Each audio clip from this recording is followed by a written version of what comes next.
안녕하세요. 오늘의 데일리 뉴스레터에 오신 것을 환영합니다. 1.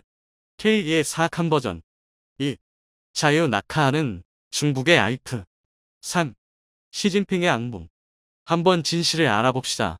중국은 압도적인 물량으로 세계 최강의 드론 전력을 보유하고 있다고 여겨지지만 한국에서는 중국의 위협에 대응하기 위한 첨단 무기가 개발되어 화제가 되고 있습니다.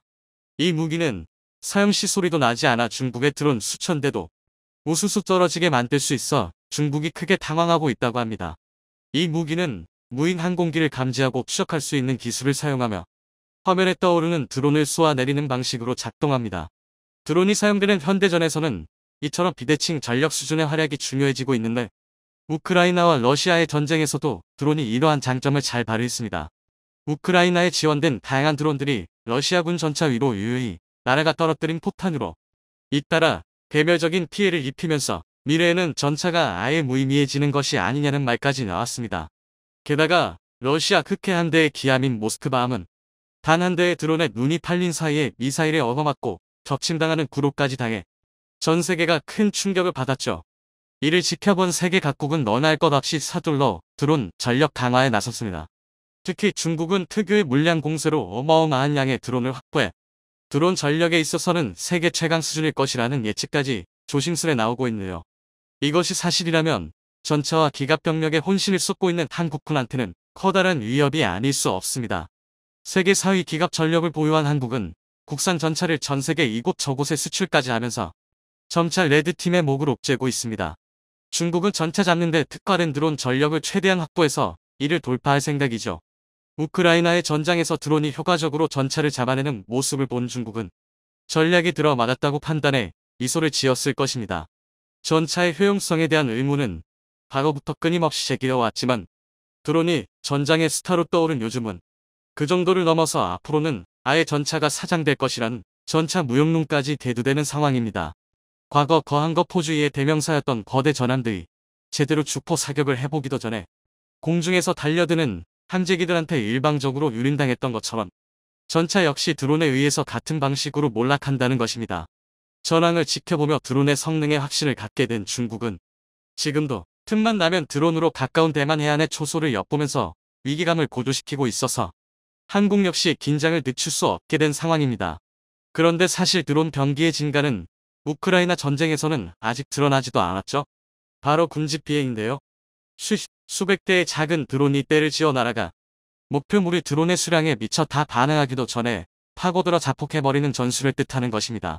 자폭 드론 한 대 한 대가 줄 수 있는 피해에는 한계가 있지만 어마어마한 수량으로 밀어붙이면 적은 수의 항공기 몇 대를 막는 데 특화되어 있는 기존의 방공 시스템으로는 이를 전부 막을 방도가 없습니다. 벌떼가 몰려들면 손으로 한두 마리를 쳐내더라도 남은 수백 마리한테 쏘일 수밖에 없는 것과 같은 이치죠. 재래식 병기로 그나마 이에 저항이라도 해보는 방법은 기관포 화방을 펼치는 방법뿐. 이미 시계의 전투에 특화된 현대의 무기체계는 최소한의 방어를 위해 탑재된 몇 정의 발칸포에 의존해 화방을 펼치게 되겠지만 이 또한 포착할 수 있는 표적의 수에는 한계가 있죠. 결과적으로 자폭 드론의 군집비행 공격을 허용하게 되면 전차와 같은 기갑병력은 물론이고 적수가 없을 것만 같던 항모전단조차도 별다른 대처조차 못한 채로 무력화될 수도 있습니다. 양쪽의 운용 비용을 생각해보면 정말이지 말도 안 되는 교환비가 나오는데요. 하지만 아무리 날고 기는 드론이라도 무적은 아닌 법. 드론이 아무리 많이 몰려와도 한 번에 바보로 만들어버릴 수 있는 천적이 있습니다. 앞서 보신 영상은 중국의 민간 드론 회사가 공연을 하던 도중 경쟁 업체의 방해로 드론 수백 대의 제어에 실패하고 통제를 잃은 드론들이 무력하게 떨어지는 장면을 담은 것입니다. 여기서 경쟁 업체가 방해 공작에 동원한 것이 바로 드론의 천적인데요. 언뜻 일반적인 소총과 비슷한 외관을 떤 이 무기는 한국의 삼정솔루션이 개발한 것으로 안티드론권이라고 불립니다. 드론이 워낙 접근하기가 쉬운 기술이다 보니 고가치군 자산이 하루아침에 증발할 위협에 시달리는 세계 각국은 어떻게든 효과적인 드론 방공을 실현하기 위해서 열을 올리고 있습니다. 공중 폭발탄 같은 재래식 무기부터 레이저 병기같이 SF에나 나올 것 같은 기술까지 다양한 방법이 시도되고 있는데요. 그중 상용화되어 실전에서도 쓰이고 있는 유일한 기술이 안티드론건입니다. 그 중에서도 특히 한국의 삼정솔루션이 만든 안티드론건은 성능과 휴대성 측면에서 독보적인 입지를 자랑하는데요. 재민 관련 특허 19건, 최고 수준의 기술평가 등급을 바탕으로 국내의 수많은 기관 시설은 물론 정부 청사에까지 납품되며 상당한 실적을 올렸습니다. 특히 이번 전시회에서 등장한 휴대용 안티드론권 쉴드론 P타입은 극대화된 휴대성으로 단독 임무 수행도 가능하며 시스템과 연동할 시 통합 운용도 가능한 범용성을 보여주었죠. 안티드론권은 방해 전파를 방사해서 사정권에 들어온 드론이 원격 신호를 수신하는 것 지체를 봉쇄합니다. 원점으로부터의 명령 신호가 사라지면 드론은 보통 즉시 작동을 멈추고 추락하거나 제자리에 멈춰서 신호를 대기하게 되죠. 그때부턴 드론도 그냥 가만히 있는 표적에 불과합니다. 전파를 통해 드론을 막는다는 것은 의외의 장점을 가지고 있는데요. 바로 물리적인 타격을 주지 않기 때문에 잔해나 폭발로 인한 부수적인 피해가 없다는 점입니다. 드론이 공격하는 목표가 꼭 전체 같은 군 자산뿐이라고는 한정할 수 없죠. 드론을 물리적으로 격추하려다 보면 사선상의 아군 병력이나 아군 시설물 등이 들어가 버려서 드론을 관통한 탄환의 피해를 입을 수도 있고 폭발물을 탑재한 드론의 경우 유폭의 우려도 있습니다. 이런 상황이 되면 시가지처럼 복잡한 구조물이 많은 환경이나 공항이나 원자력 발전소처럼 조금의 시설물 피해만으로도 큰 손실이 되는 환경에서는 드론 방공이 불가능해지는데요. 안티드론권은 드론에는 생체기 하나 내지 않으면서 작동만 정지시킬 수 있기 때문에 이러한 까다로운 환경에서도 효과적으로 드론 공격을 막아낼 수 있습니다. 게다가 안티드론권은 드론 하나하나를 일일이 노릴 필요 없이 일정 범위 전체를 동시에 포착할 수 있는데요. 총구로부터 방사각 40도, 교란거리 500m 내의 전 구역의 방해 전파를 방사합니다. 간단히 계산해봐도 최대 교란거리에서는 무려 가로세로 56m에 달하는 구역을 드론 청정지대로 만들 수 있습니다. 여러 대의 드론이 떼를 지어서 몰려드는 군집 비행을 견제하는 데에 최적화되어 있다고 말할 수 있죠. 지난 2018년 평창 동계올림픽에서 밤하늘의 오른기를 드론으로 그리는 퍼포먼스를 기억하시는 분이 많을 겁니다. 여기에 투입된 드론이 1218대, 최대 비행폭은 400m에 달했다고 하는데요. 이론상 단팔정에 안티드론건만 있다면 이만한 규모의 드론 무리조차 몇 초 만에 전부 고철 더미로 만들 수 있는 셈입니다. 이러한 강력한 성능을 갖췄음에도 병사 개개인이 휴대하는 것이 가능한 크기라서 현재로서는 가장 효율적인 드론 방공 수단으로 꼽히고 있죠. 우크라이나의 전장에서도 이 안티드론건은 러시아 드론의 공격을 방어하기 위해 불티나게 팔리고 있다고 합니다. 하지만 아무래도 탄생한 지 얼마 되지 않은 무기다 보니 아직 개선의 여지가 많이 남아 있습니다. 방해 전파를 계속 조사하고 있어야만 드론의 움직임을 멈출 수 있기 때문에 충분한 조사 시간을 확보하기 위해 배터리의 성능이 뒷받침되어야 합니다. 그래서 현재로서는 배낭형 배터리에 따로 연결해서 운용할 필요가 있죠. 또한 물리적 타격을 주지 않는다는 장점의 반대 극부로 드론을 정지시키는 한정적인 효용만 제공하기 때문에 드론을 파괴하려면 추가적인 공격을 가해 주어야 합니다. 이러한 단점을 해결하기 위해 제시된 방법이 총기 액세서리형으로 개량하는 것인데요. 고성능 경량 배터리와 일체화하고 개인 화기의 레일 마운트에 호환시켜 드론을 정지시킨 후에 즉시 실탄을 쏘아 무력화시킬 수 있도록 한 것이죠. 그리고 또 한 가지 방법이 있는데 안티드론권을 확대해서 기동병기에 탐지하는 것입니다. 최근 LIG 넥스1은 차세대 드론 방어 체계의 개발에 착수했는데요. 상용 드론에 대한 탐지와 식별, 재민이 가능한 제머를 차량에 탑재하는 방식이죠. 이 제머의 작동 메커니즘은 기본적으로 안티드론건과 동일한 것인데 사람이 지고 다닐 필요가 없으므로 배터리 용량 및 출력에 대한 제약이 사라집니다. 또한 후일 이 시스템이 전차와 같은 기갑 차량에 탑재되게 되면 자연히 화력체계도 갖춰져 있을 것이기 때문에 정지시킨 드론을 파괴하는 일도 간단히 수행할 수 있습니다. 드론 병기의 등장으로 전차 무용론까지 대두된 가운데 향후 등장할 전차들도 이에 저항하기 위해 드론 방어 체계를 기본적으로 탑재하게 될 가능성이 높은데요. 한국의 LIG가 발빠르게 드론 방어 체계에 뛰어든다. 한국의 기갑병력은 중국의 드론 위협에 대응할 능력을 갖추는 동시에 점점 커지는 안티드론 시장을 선점해 큰 이득을 볼 수도 있을 것으로 여겨집니다. 드론이 전장에서 활약하며 전 세계적인 충격을 주었던 만큼 안티드론건과 드론 방어 체계 역시 매우 빠르게 발전하면서 단기적인 상황만 보고 설분리 드론 전력 강화에 역량을 쏟았던 중국은 당황하고 있다고 하는데요. 그도 그럴 것이 기껏 벌떼 같은 드론을 만들어 띄워도 안티드론건의 사정거리 안에만 들어가게 되면 우수수 쩔어져 무용지물이 될 뿐만 아니라 내부의 정보까지 수집당할 수도 있어 안 하는 이만 못한 일이 되기 때문입니다. 특히 한국이 이 분야에서 빠르게 치고 나가자 중국은 한국의 전차대를 도대체 어떻게 처리해야 할지 다시금 깊은 고민에 빠졌습니다. 한국이 기술력으로 또다시 오만한 중국의 콧대를 눌러준 가운데 이미 한국에 드론 방공 기술을 수입하길 원하는 국가들이 줄을 서 대기 중인 상황. 한국이 앞으로도 이렇게 군사 기술과 수출 시장 양측에서 최근 북한의 군사 도발이 끊이지 않고 이어지고 있습니다. 이에 온 국민의 국가 안보에 대한 걱정이 커지고 있는데요. 우리 군이 북한의 위협에 대응해 현무5 미사일을 공개하는 방안을 정식으로 검토 중이라는 소식이 전해지며 화제가 됐습니다. 그간 현무5 미사일은 괴물 미사일이라고만 알려진 채 베일에 쌓여 있었는데요. 앞서 국군의 날 기념식에서 8초 가량의 현무5 비행 영상이 공개되며 많은 이들의 관심이 쏠리기도 했습니다. 최근 공개된 소식에 따르면 현무5 미사일은 탄두 중량만 8, 9톤에 무려 핵탄두 70톤에 달하는 강력한 위력을 갖출 수 있으며 최대 사거리가 3000km 이상일 것이라고 합니다. 사거리만 놓고 보면 어떤 탄두를 탑재하든 북한 전역을 완전히 기부할 수 있을 정도인데요. 한국이 유사시를 대비해 암묵적으로 현무로 주변국들을 조준하고 있다는 소식에 북한은 물론 중국, 일본 등 주변국들이 잔뜩 긴장하고 있다고 합니다. 이에 중국은 현무 관련 기사를 대서특필하며 소개하기도 했는데요. 특히나 한국이 현재 이러한 현무 미사일을 알려진 것으로만 최소 6000발 이상 보유하고 있는 걸로 전해지며 전 세계가 놀라움을 금치 못했다고 하죠.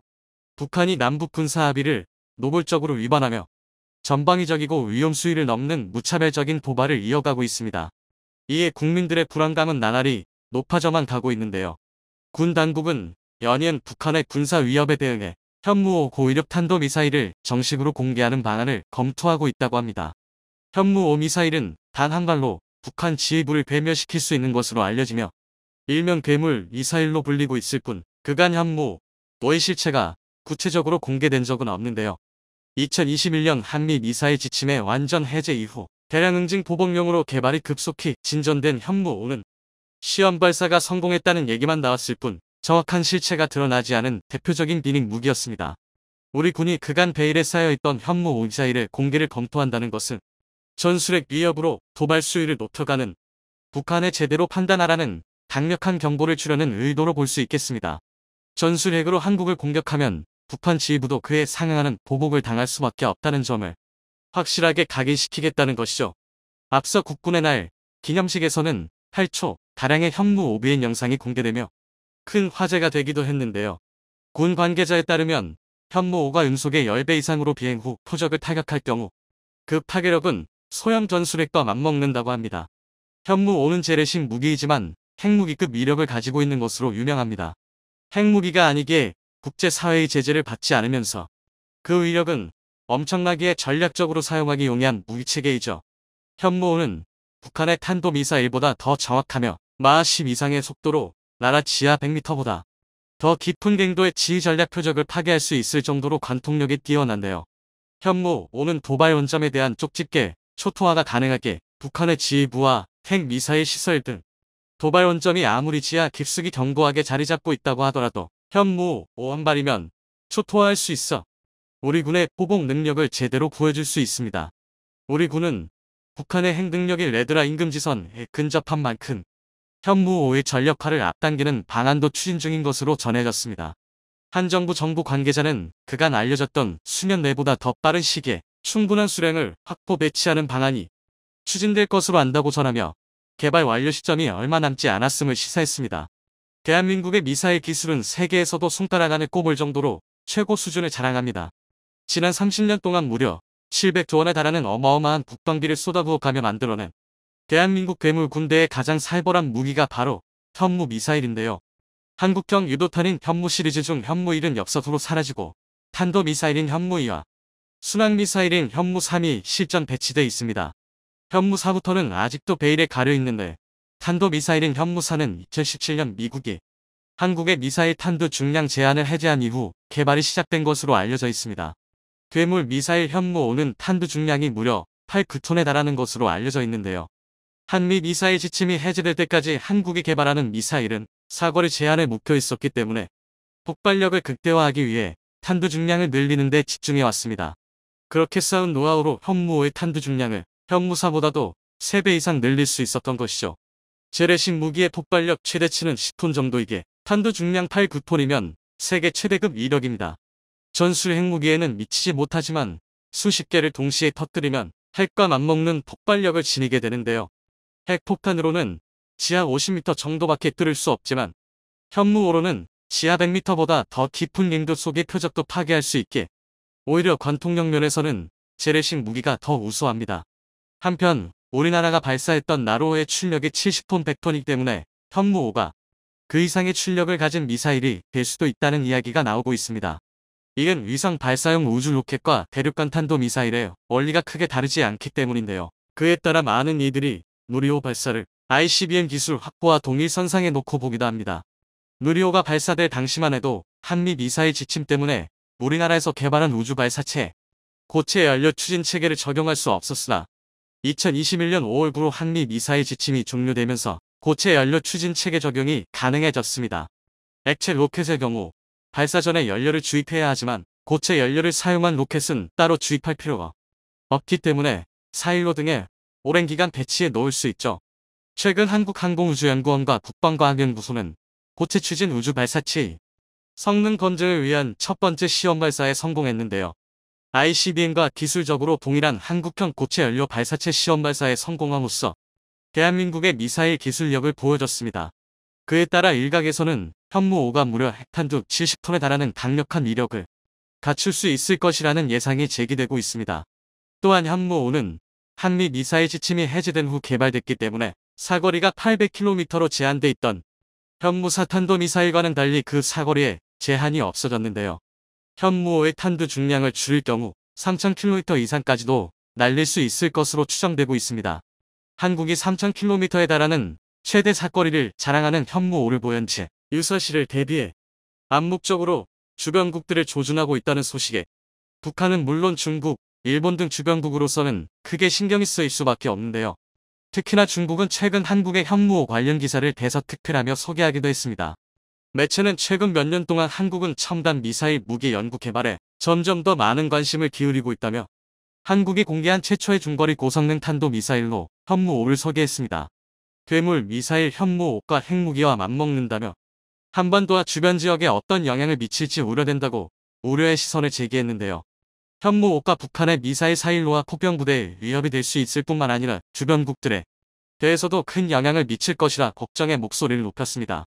특히나 한국이 현재 이러한 현무 미사일을 알려진 것으로만 최소 6,000발 이상 보유하고 있는 걸로 전해지며 전 세계가 충격에 빠졌다고 합니다.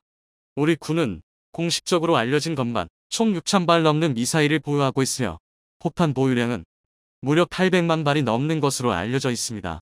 그에 머무르지 않고 국방부는 현무 미사일 수량을 대폭 확충하겠다는 새로운 계획을 발표했는데요. 차세대 탄도 미사일 개발을 위해 로켓기술연구원을 추가로 신설하고 국방과학연구소와 함께 현무 미사일의 성능 개량에 박차를 가하고 있습니다. 또한 새로운 미사일의 성능을 정확도와 속도, 파괴력 등 모든 면에서 최대치로 고도화할 계획임을 밝혔습니다. 그에 따라 현무 미사일의 생산 라인 증설도 이어지고 있는데요.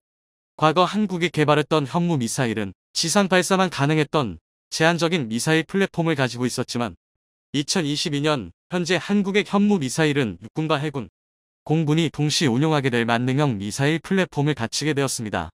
이와 관련해 최근 현무 미사일에 관한 3종의 성능 개량화 과정이 새롭게 알려지며 많은 이들의 기대가 커졌는데요. 잠수함 발사형 SLBM 현무4 미사일과 이지스 구축함형 현무4 미사일은 지상 발사형에 이어서 두 번째로 개발 완료 단계에 접어들었다는 것이 공식적으로 확인됐습니다. 여기에 가장 최근 개발이 시작된 KF-21 전투기 장착형 소형화 현무4 미사일까지 현무 미사일 3종에 포함되었습니다. 일각에선 지상에서 발사하는 현무 미사일뿐만 아니라 바다와 공중에서 발사하는 현무 미사일 역시 유사시 충분히 핵무기 전환이 가능할 것으로 예상되며 한국의 국방력에 대한 기대가 커지고 있는데요. 무엇보다 한국의 지속적인 기술력 습득으로 인해 북한은 물론 중국과 일본 전역을 겨냥할 수 있는 사거리 3000km 이상의 대형 탄도 미사일을 갖추는데 성공했다는 사실에 온 국민이 조금이나마 안심하고 지낼 수 있을 것 같습니다. 그 보유 소식만으로 계속해서 한반도를 위협하는 주적인 북한과 중국, 일본의 강력한 경고가 될 것 같은데요. 주변국들이 한국에게는 함부로 건들면 순식간에 적국을 초토화시킬 만한 강력한 무기를 중국이 최근 급격한 성장을 하며 숨겨왔던 본색을 드러내고 있습니다. 최근 1인당 GDP 국민소득이 1만 달러를 돌파해 중진국 반열에 진입하고 있는 중국은 자국에 투자한 해외 기업들의 기술력과 경영 노하우를 이용하여 자국 산업 발전에 적용해왔습니다.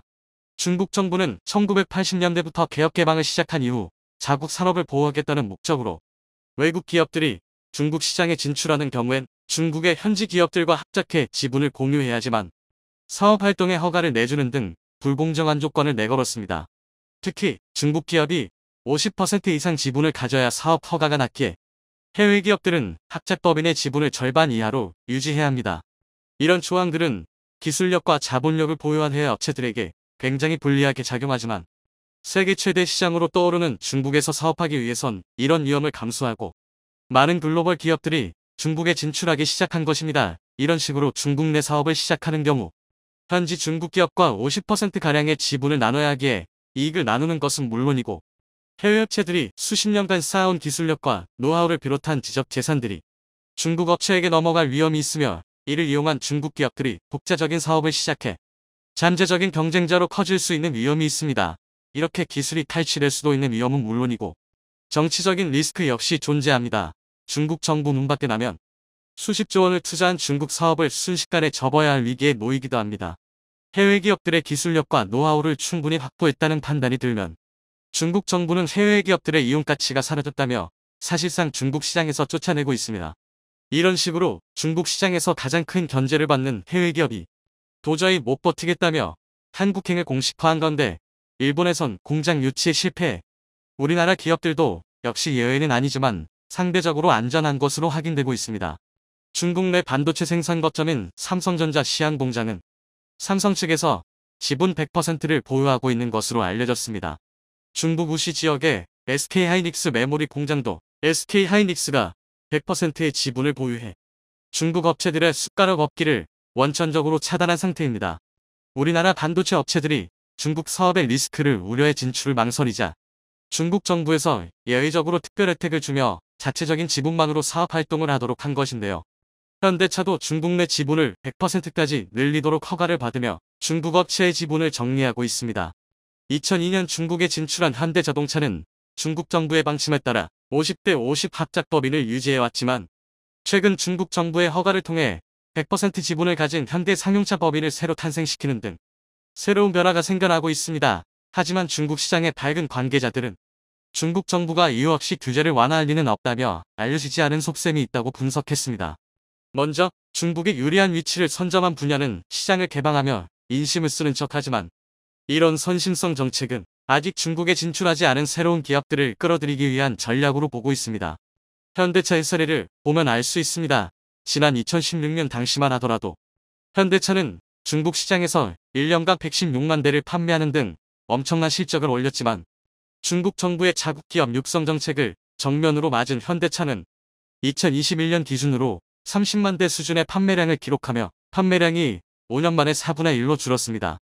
현재 중국 정부의 지원을 받은 자동차 업체와 신생 전기차 업체가 우후죽순으로 생기며 현대기아 자동차의 중국 내 실적은 더 안 좋아질 것으로 전망되고 있습니다. 이렇게 자국 기업들이 시장을 장악한 분야에선 중국은 규제를 완화하며 인심을 쓰는 것처럼 보이는데요. 여기에 새로운 타깃이 기업이 있습니다. 현재까지 가장 우수한 자율주행 기술력을 기반으로 전 세계 전기차 시장을 선도하고 있는 미국 기업 테슬라입니다. 중국 기업의 전기차 역량이 부족하던 시절 중국 당국은 테슬라를 유치하기 위해 삼성전자나 SK하이닉스에게 제공되었던 혜택과 비슷한 100% 지분 보유를 허용했으며 중국에서 생산된 전기차에 대해 10%의 소비세를 면제해주는 등 혜택을 주었습니다. 하지만 중국의 전기차 기업들이 우후죽순 생기고 자리를 잡기 시작하자 테슬라를 내치기 위한 작업에 돌입하고 있습니다. 오토파일럿 자율주행기에 특화된 테슬라 차량은 8개의 카메라를 이용해 360도를 관찰할 수 있고 이렇게 수집된 데이터는 테슬라 본사로 전송돼 더 높은 수준의 자율주행 기술을 개발하는 데 활용되는 더 이런 식으로 테슬라 차량이 중국의 정보를 빼간다며 중국 당국의 행정명령으로 일부 지역에서 테슬라의 통행이 제한되고 있습니다. 중국 최고 위층이 모이는 허베이성의 베이다이어는 한국으로 치면 여의도와 같은 지역으로 정치인과 기업가들이 모여드는 곳입니다. 중국 당국은 해당 지역에 테슬라 차량이 들어오게 되면 고위급 인물과 관련된 정보가 유출될 수 있다며 진입을 통제하고 있습니다. 하지만 이런 조치의 근본적인 목적은 테슬라 차량을 견제하기 위한 명분에 불과합니다. 얼마 전엔 중국군 부대 주변에서 테슬라 차량이 돌아다니지 못하게 통제했고, 며칠 전엔 중국 정부 청사 건물에 테슬라 차량이 진입하는 것을 통제했습니다. 군사시설이나 정부시설에 출입하지 않더라도 근처에도 못 가게 막아 세우며 테슬라 차량 사용을 제한해 불편함을 가중시켜 중국 국민들의 테슬라 차량 구매 의사를 인위적으로 통제하는 것입니다. 테슬라는 중국 내 전기차 사업 초기 잠시나마 판매량 1위를 기록한 적이 있었지만 얼마 지나지 않아 순식간에 2위로 내려앉았고 올해는 3위를 기록하고 있습니다.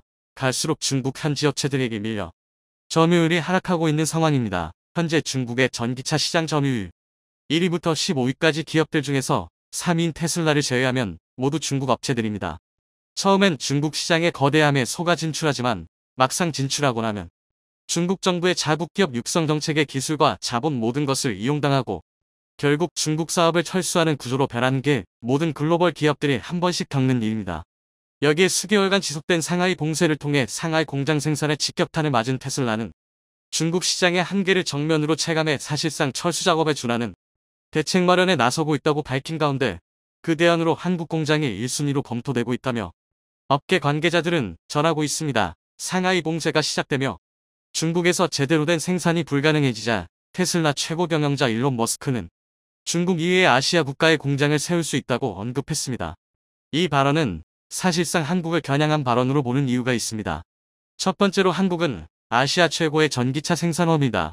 중국의 전기차 업체들은 생산량만으론 세계 1위를 차지했지만 기술력과 특허 문제로 인해 세계 시장 진출이 사실상 막혀 있어 글로벌 자동차 통계에서도 중국 시장은 따로 분류하고 있습니다. 한국 현대기아의 전기차는 미국 시장에서 점유율 2위를 기록 중이며 유럽 시장에서 점유율 3위를 기록 중입니다. 특히 유럽 시장의 경우 앞에 1위 기업은 소형 전기차만으로 점유율을 올렸기에 사실상 한국이 2위나 마찬가지라고 보는 시각입니다. 게다가 한국 내부엔 세계 최대 반도체 공장과 전기차용 배터리 공장이 자리 잡고 있습니다.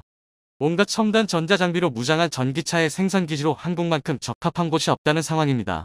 하지만 일본은 후보에도 들지 못하고 있습니다. 일본은 내연기관 차량에선 좋은 실적을 내고 있지만 전기차 사업에서는 점유율을 1%도 갖추지 못해 머지않은 미래 전기차 산업이 주류가 될 경우 일본의 자동차 제조업은 반도체 산업을 따라서 역사 속으로 사라지게 될 것이란 전망이 나오고 있습니다. 게다가 몇 년 전까지 점유율 1위를 하던 일본의 배터리 산업도 한국의 공격적인 배터리 투자에 밀려 1위 자리를 내주게 되었습니다. 여기에 일본은 아날로그식 산업 구조를 갖추고 있어 전기차의 보급률이 선진국 가운데 최하위에 속합니다. 반면 한국은 빨리빨리의 민족답게 세계에서 가장 빠른 속도로 전기차가 보급되고 있고 전기차 인프라도 빠르게 갖춰가고 있습니다. 세계에서 가장 빠른 속도로 전기차가 보급되고 있고 전기차 인프라도 빠르게 갖춰가고 있습니다. 중국에서 밀려난 세계 1위 전기차 업체가 한국 시장에 자리를 잡아야 될 이유는 충분합니다. 산업 구조적으로도 한국이 유리한 이유가 있습니다. 한국은 수출 중심의 국가로 전 세계 수많은 국가들과 자유무역협정 FTA를 체결함은 물론 경제협력기구에 가입해 수출하는데 유리하도록 노력해왔습니다. 한국에서 생산된 제품들이 미국과 유럽 등 거대 시장에서 사실상 무관세로 수출되고 있고 이는 국제 제재로 중국산 제품이 미국과 유럽에서 보복관세를 맞이하는 것과는 비교됩니다. 여기에 인도까지 가세하고 있습니다. 지난 5월 인도 당국은 중국에서 생산한 테슬라 차량을 인도에서 판매할 생각조차 하지 말라며 일방적으로 통보했습니다. 니틴 가드카리 인도 교통부 장관은 테슬라가 인도에서 전기차를 제조해 판매하거나 수출하는 것은 환영하지만 중국산 테슬라 차량을 수입하는 것은 거부한다고 밝혔습니다. 이는 사실상 인도에 공장을 지으라는 압박이기도 하지만 중국이 아닌 해외 공장에서 생산된 테슬라 차량에 대한 수입 관세 인하도 협의 중으로 알려졌습니다. 즉 중국만 아니면 된다는 뜻으로 2010 한국과 인도는 자유무역 협정 FTA보다 더욱 강력한 포괄적 경제 동반자 협정 캐파 협정을 체결한 상태로 한국에서 생산된 테슬라 차량의 인도 시장 진출도 무리 없이 진행될 가능성이 큽니다. 중국 정부는 자국 공무원 연구 개발자들을 향해 테슬라 차량을 타지 말라는 지시를 내렸고 이런 흐름은 언제든 중국 시장에 진출한 해외 기업들이 당할 수 있는 일입니다. 우리 기업들도 언제든 이런 일을 당할 수 있고 과거 사드 배치를 이유로 들며 중국이 한국 기업들을 향해 보복 조치를 시행한 것은 현재도 유효한 상황입니다. 글로벌 기업들이 중국에 진출해 성공을 거둔 사례는 사실상 전무하며 이는 중국 내 전기차 점유율 1위부터 15위까지 테슬라를 제외하고 전부 중국의 기업이라는 점이 중국 시장의 불합리함을 잘 설명해주는 사례입니다. 이번 소식의 시청자 여러분들은 어떻게 생각하시나요?